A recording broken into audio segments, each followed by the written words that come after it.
I trust that in the following pages I have succeeded in the task I proposed to myself of conveying to my readers a just and correct idea of the character and aims of the Brotherhood of Loyola.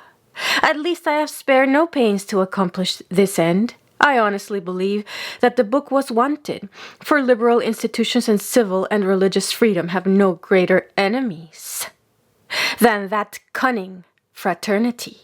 While it is equally true that although the Jesuits are dreaded and detested on all sides as the worst species of knaves, there are few who are thoroughly acquainted with their eventful history and with all those arts by which the fathers have earned for themselves a disgraceful celebrity.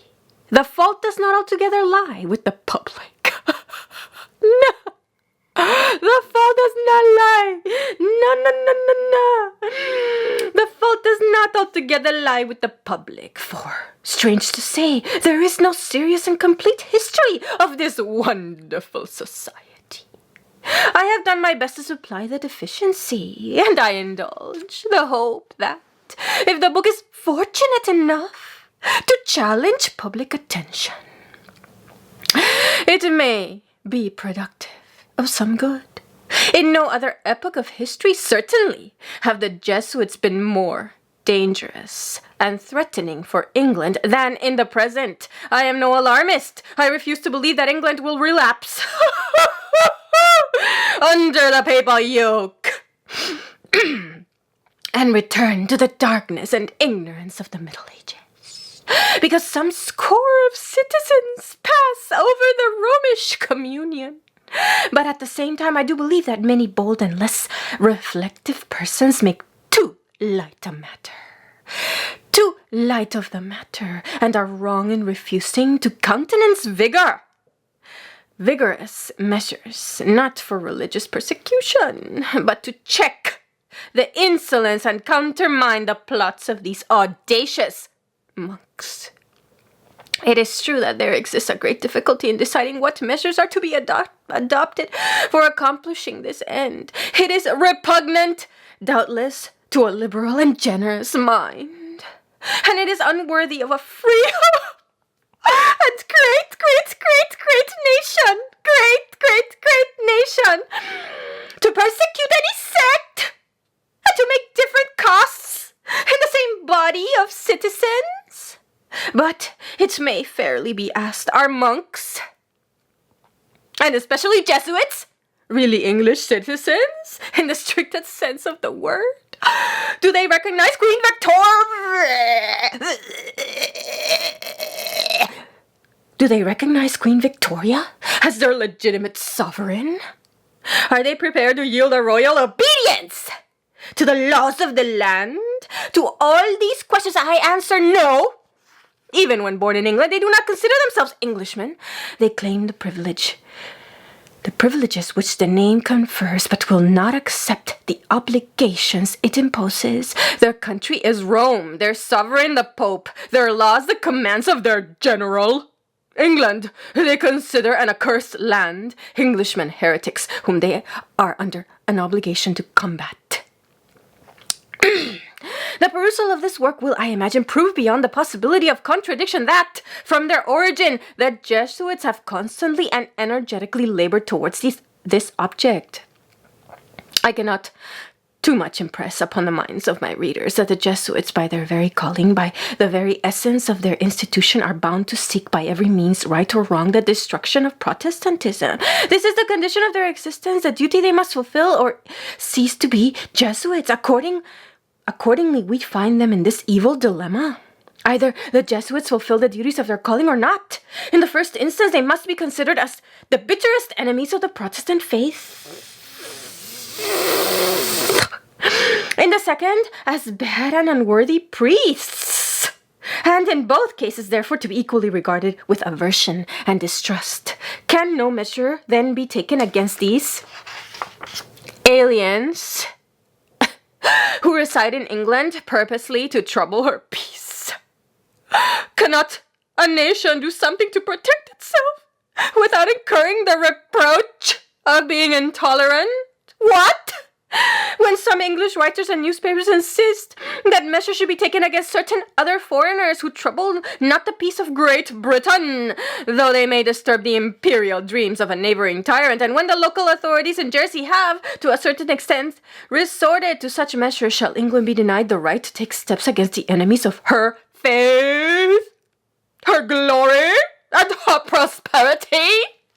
The important point of the question, which I submit to the consideration of those who, indifferent in matters of religion, care very little whether Jesuits convert half of the nation to Romanism, is this. In England, the religious question involves also the question of national peace, greatness, and prosperity. If one half of England were Papist, Queen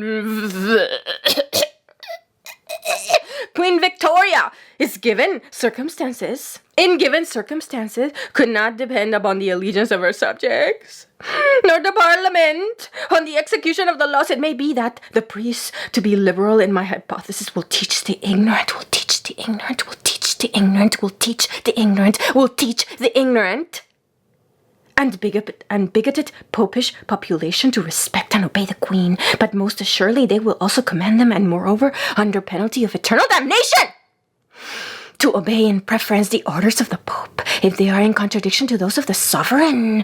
Their cry will be the Pope before the Queen, the canon laws before the civil code. Now I ask, if the Pope were sure of being obeyed by half the English population, would England long enjoy her liberties? Would she prosper in her enterprises and continue to be without contradiction? The first and most powerful nation of Europe. Can it be imagined that admirable combination of rights and duties embodied in the Constitution, that respect of the sovereign for the rights of the citizens, and that unaffected love of the people for the sovereign, that unaffected love of the people for the sovereign, which form the real strength, the real strength and power of Britain, could long be preserved. I need not insist further on this point. I believe, however, I have said enough to show that whether any other measures can be taken against this insidious order or not, the clause in the Emancipation Act concerning the religious community should be rigorously executed. I am sensible that the above remarks would perhaps have been more appropriate to the conclusion of the work, but as they have not a general character, but are considerations more particularly submitted to an English public, I have thought it better to consign them to the preface, which may be modified according to place and circumstances without altering the general features of the work to which it belongs. In the compilation of this work, I have studiously kept my promise not to advance a single fact for which I could not produce unquestionable authority. And while I expect that my deductions will be impugned, I can safely defy anyone to contradict the facts upon which they are based. When I have quoted original authors on the authority of others, I have never done so without ascertaining by my own inspection or by that of friends, when the works were not to be had here, that the quotations were correct. I have entered somewhat minutely into details in the first part of the history, partly perhaps a little influenced by the interminable prolixity of the Jesuit authors I consulted, and partly because I deemed it necessary in order that my readers might form a correct idea of the mechanism, the principles, and the proceedings of the society. Once persuaded that the reader was acquainted with the acts and ways of the fraternity, I have abandoned detail and given such broad features of the principal events as might afford instructive lessons. I have endeavored to reject from the narrative all that is extraneous to the subject. I have overlooked embellishments. I do not claim the merit of being an elegant or eloquent writer, still less in a language which is not my own and which I was often at a loss to express my ideas. But I must confess that I have some hope that in the eyes of an indulgent reader, the consequences I have deduced from the facts will be found to be logical, the language intelligible, and the work not altogether wanting in order. In the course of the publication, I have received many letters, some friendly, others insulting, but as they were all anonymous, I could answer neither. In any case, I should only have answered my friends and thanked them for their advice, while in regard to the second class of my correspondence, even although the modest authors had not deemed it prudent to conceal their names, I should assuredly not have condescended to furnish a reply, contenting myself with a simple reflection that it is naturally unpalatable to the culprit to have his crimes dragged into the light of day.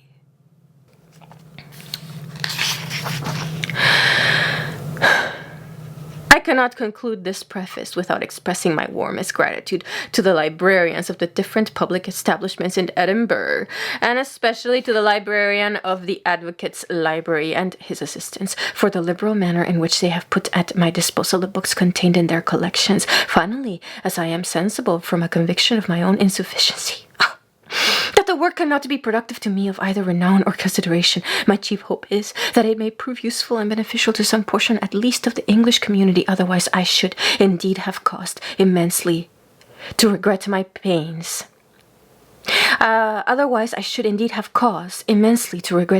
And my labor. Edinburgh, December 4th, 1852.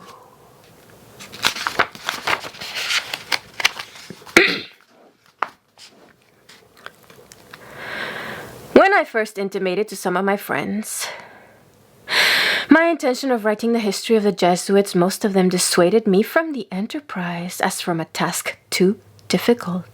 I am fully aware of all the difficulties I have to encounter in my undertaking. I am sensible that to write a complete and detailed history of the Jesuits would require more time and learning than I have to bestow. Neither could such a history be brought within the compass of 600 or 700 pages. It will be my endeavor, however, to give as faithful an account of the society as I can, to furnish an accurate narrative of facts and an outline of the principal members of the order.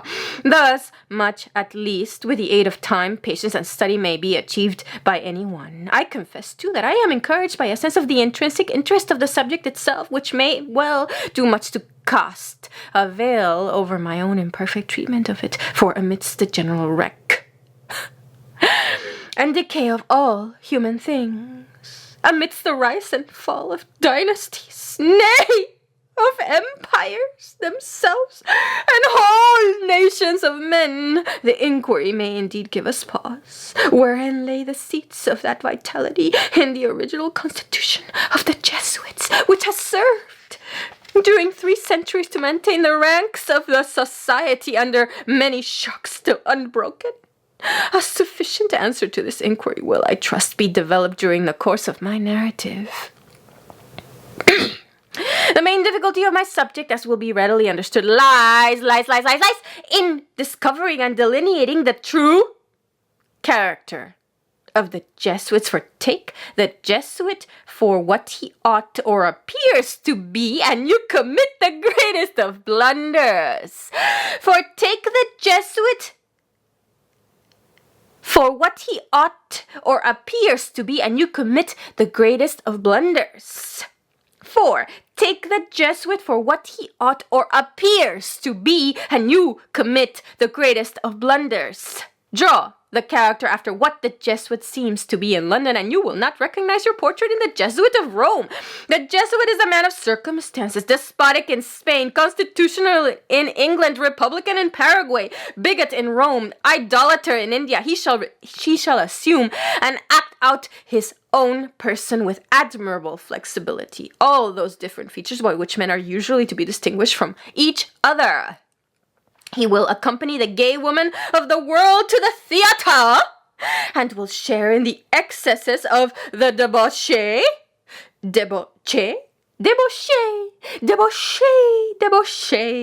With solemn countenance he will take his place by the side of the religious man at church, and he will revel in the tavern with the glutton and the sot. He dresses in all garbs, speaks all languages, knows all customs, is present everywhere, though nowhere recognized.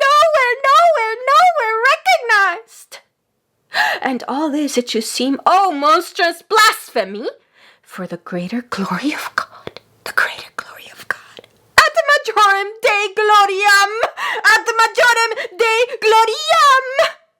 according to my opinion, in order to form a correct estimate of the Jesuits, we must first study their code and, disregarding its letter, endeavor to discover the spirit in and by which it was dictated. Secondly, we must be ever on guard. We must be ever on our guard against the deception of judging them simply by their deeds without constant reference to the results flowing from them. Without constant reference to the results flowing. F-L-O-W-I-N-G. F-L-O-W-I-N-G. Without constant reference to the results flowing from them. Secondly, we must be ever on our guard against the deception of judging them simply by their deeds, without constant reference to the results flowing from them. For we may rest assured that, in their case, it will be too often found that the fruit, which externally may be fair and tempting to the eye, yields nothing at its core but vileness and corruption. It is under the guidance of such principles of criticism as these that I shall write my history. My readers, however, must not look to find my book thick sown throughout with nothing but vehement and indiscriminate abuse against the order. Such is not the vehicle through which, in the judgment of the impartial, I shall be expected to manifest my disapproval. Whenever the occasion for such disapproval shall present itself, it will be my endeavor not to be led astray by any feeling whatsoever, but to give everyone his due.